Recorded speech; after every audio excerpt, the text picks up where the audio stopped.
obviously, the first thing I need to ask is about Coach Grant. Yep. What was your kind of initial reaction to hearing that he was let go today by Bama?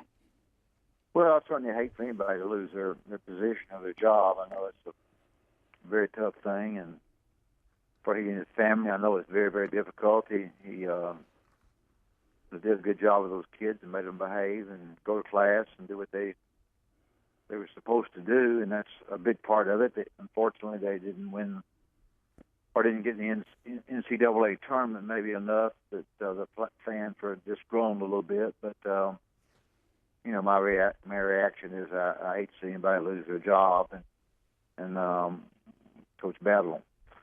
I'm sure thought a lot about it, and I'm sure he'll find a good replacement. How difficult is it to win at a place where one sport kind of overshadows? And Alabama's won before, obviously. You've been a part of that. But how tough is it to kind of strike that balance? Well, everybody in the SEC, except Kentucky, is coaching in the football atmosphere. But I think what you do is you take a football atmosphere and try to use it to your advantage. That's what we tried to do, and I don't know how many other people really worked at that, but we tried to, make our people feel like if football was certainly a plus for us, not a minus. I think it all goes back to being able to recruit, get the kind of players that you want to help you win, and if you're able to recruit good players, able to keep them and get them to play hard, and you have a chance to win. It's what it all comes back to. And they had injuries this year, but the recruiting is the main thing. I don't know that it's easy, but I don't think it's any more difficult at Alabama than it is at any other places, but maybe with the exception of Kentucky and maybe a little bit with Arkansas.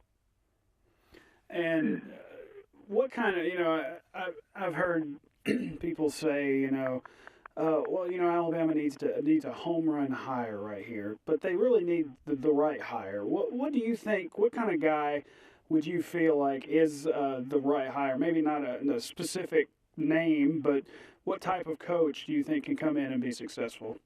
Well, I think it's a good basketball coach is a combination.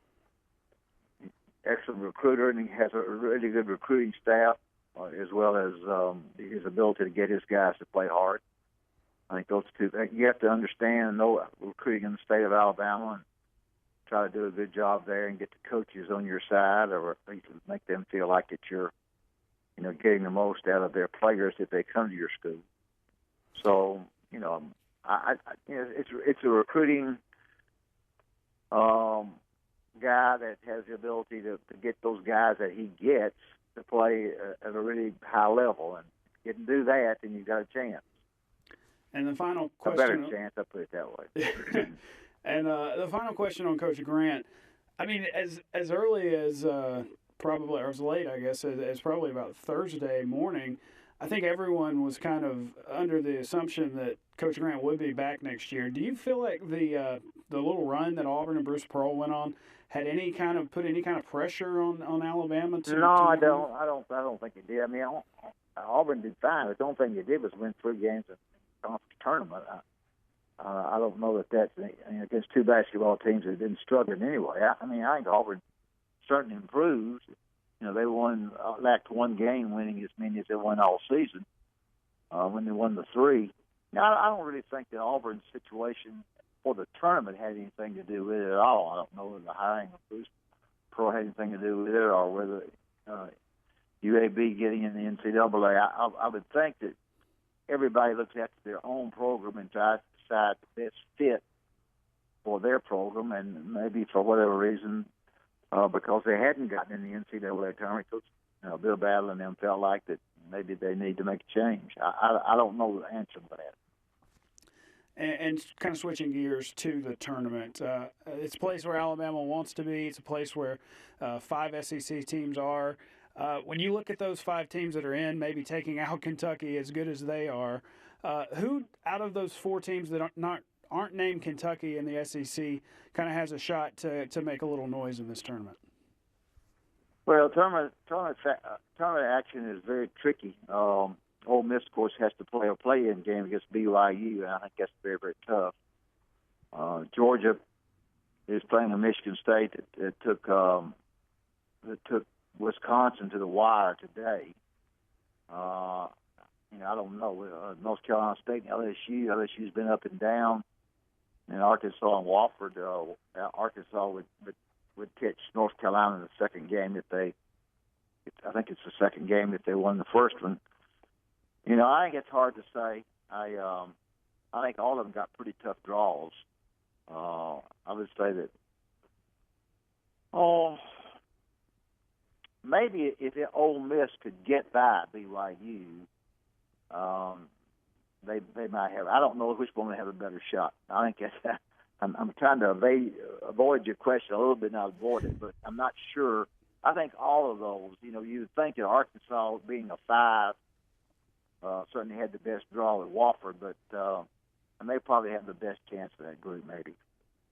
And watching Kentucky, I mean, they haven't really shown any kind of chinks in the armor, and if they do, they seem to be able to kind of overcome those things. What is, in context of maybe history, how good is this Kentucky team, do you think? Well, the Kentucky team's very good, and in order to play them, you have to play them a half-court defense. As best you can. You've got to rebound really hard and limit them to one shot. I don't like to see them double them in post down there because once they double the post, the outside shooters get easy shots. So I would say you try to play them as straight up as you can if you got two big men to go against their big men. But I think that defense has to be half court rather than what Arkansas did, where they played on full court and made a lot of holes in it and gave Kentucky a lot of 3-point shots. Offensively, I think you've got to spread the floor. You've got to have some slower tempo against them, or make them work defensively. Run some time off the clock, play them. Compared to the teams that I played, this team has got more depth. I get asked that all the time. The teams I had, Dale Brown had, Sonny Smith had. Whoever, we had a good teams, but we only had about 3 that were probably the size and quality of the 8 or 9 that Kentucky has. So the big difference for this Kentucky basketball team, the 2 big differences, besides being deep, is they like each other, which means they play together. They're not worried about who's scoring. Their assist is good. They're good defensively. And they're on a mission to go undefeated. They are able to win those very first close first games, the overtime game against Ole Miss, the 2 overtime game against Texas A&M. Once they got by those 2, and everybody felt like it, and if the run was towards being undefeated, I think they've got a good chance. And I don't know if you've had a chance to kind of formulate and kind of fill out a bracket or not yet. But well, not yet, but I can tell you. My pleasure or displeasure, I felt like it was ridiculous for UCLA to get in the tournament. They didn't deserve it. I felt like if you were in a power conference, Big Ten, Indiana got in, Big 12, Texas got in, UCLA got in out of Pac-12. If you were in a power conference and you had a decent schedule besides your conference schedule, and you play, just play fairly decent there, you got in, except for UCLA. They should never have been in. The other thing I don't like about it is I hate to see somebody that is playing Dayton in a play-in game, which is Boise State. I don't like them having to play that game at Dayton. I don't like that. I don't think it's fair. Of course, the committee doesn't agree to that, but I'd prefer. I know if I was coaching Boise State, I'd be pretty upset about having to play an NCAA tournament that played on other teams' home floor. So those kind of things bother me. And on the positive side, you're probably looking, of course, at Kentucky from the Midwest, and I would say I'm not sure either Wisconsin or Arizona from the West. Arizona's awfully good, and Gonzaga is big.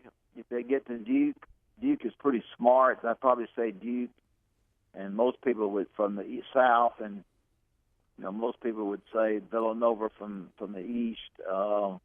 I might take Virginia, and if they get well and get those injured guys okay, they play so good defense. I might take Virginia as a Final Four team from the East. And if you had to pick one team that could make it the whole way, win the 6 games today, who would you put on that final line? Well, you have to put Kentucky on the final line. Kentucky would be the odds-on favorite to win it all. So, and I think they've got a good chance to do that. If they don't get anybody hurt, they've already had one person hurt early in the year. So if they don't get anybody hurt, but is Kentucky beatable? Sure they are. Every team is beatable if they have a night that they just absolutely are not very good and the other team plays over their head. They're beatable. Are they likely to get beat? No, they're not. But I wouldn't be surprised if, when this thing is over with, if Kentucky did not win it, and I wouldn't be surprised if they did win it. So I think basketball is that way. It's a highly skilled game, and I listen to the fans who don't understand the game talk about the inconsistent play of teams, where it's inconsistent because the game of basketball is a highly skilled game. Shooting the basketball is a skill. Defensive stuff is a skill. So, it's going to be an inconsistent game. And finally, earlier tonight on Twitter, I don't know if you saw this, but your friend Ryan Brown from the Jocks Roundtable tweeted a hashtag that I thought you might be interested in. It was hashtag Let Wimp Coach for Alabama's NIT game on Tuesday night. What do you think? Well, I hadn't been asked to. I'll put it that way. No, I don't. No, they'll get somebody. I'm sure Coach Grant will do that. I know it'll be a little bit difficult on him, but I'm sure he'll do that. All one of the assistants. All that is fan talk. I'm a spectator and been gone a long time, but yeah, I saw somebody had said that, but that's not going to happen. All right, Coach. Hey, I appreciate the time. Thank you so much. Okay, nice talk to you. Thank you. Appreciate it, Coach. Thanks.